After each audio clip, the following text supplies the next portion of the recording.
അതിദരിദ്രരില്ലാത്ത കേരളം എന്ന് നമ്മൾ പെരുമ്പറയടിച്ചുകൊണ്ടിരിക്കുന്ന ഒരു കാലത്ത് നമ്മുടെ പട്ടികവർഗ കോളനികളുടെ ഈ സ്ഥിതി വളരെ ദയനീയമാണ്.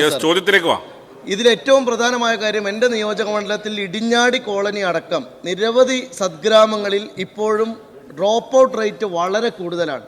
ഇവരെ ഏറ്റെടുത്ത് നടത്തുന്ന ഒരു സ്ഥാപനമുണ്ട്, സായി കേന്ദ്രം എന്ന് പറഞ്ഞ്. 100-ലേറെ കുട്ടികൾ അവിടെ പഠിക്കുന്നുണ്ട്.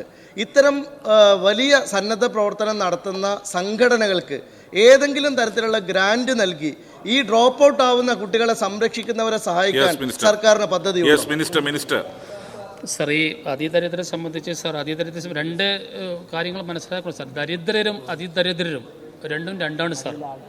ഒരു നേരത്തിന് ആഹാരത്തിന് പോലും വകയില്ലാത്തവരാണ് അതിദരിദ്രർ എന്ന് പറയുന്നത്.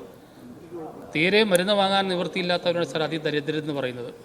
അത്തരം കാര്യങ്ങളാണ് സർക്കാർ ടേക്കപ്പ് ചെയ്തിട്ടുള്ളത്. അതിൻ്റെ പ്രഖ്യാപനമാണ് നമ്മുടെ കേരള സർക്കാർ മുഖ്യമന്ത്രിയോട് നടത്തിയിട്ടുള്ളത്. അപ്പോൾ അത്തരം കാര്യങ്ങൾ പരിശോധിക്കുമ്പോഴും നമ്മുടെ പട്ടികവർഗ വകുപ്പിലുള്ള ഗുണഭോക്താക്കളെയും നമ്മൾ കണ്ടുപിടിച്ച് അതിദരിദ്രം മുക്തമാക്കിയിട്ടുണ്ട്. ഇവിടെ രണ്ടാമത് സൂചിപ്പിച്ച കാര്യം, കുട്ടികളുടെ ഡ്രോപ്പ് ഔട്ട് സംബന്ധിച്ച് ഒരു പുതിയ പദ്ധതി നമ്മൾ ഇപ്പോൾ വിഭാവനം ചെയ്തിട്ടുണ്ട്. ബാക്കപ്പ് ടു സ്കൂളിലേക്ക് എന്ന് പറഞ്ഞിട്ട് പുതിയ ഒരു പദ്ധതി, ഈ ഡ്രോപ്പ് ഔട്ട് അവസാനിപ്പിക്കുന്നതിന് വേണ്ടിയിട്ടുള്ള ഒരു പദ്ധതി ഇപ്പോൾ ആവിഷ്കരിച്ച് നടപ്പാക്കാൻ വേണ്ടി പോവുകയാണ് സർ.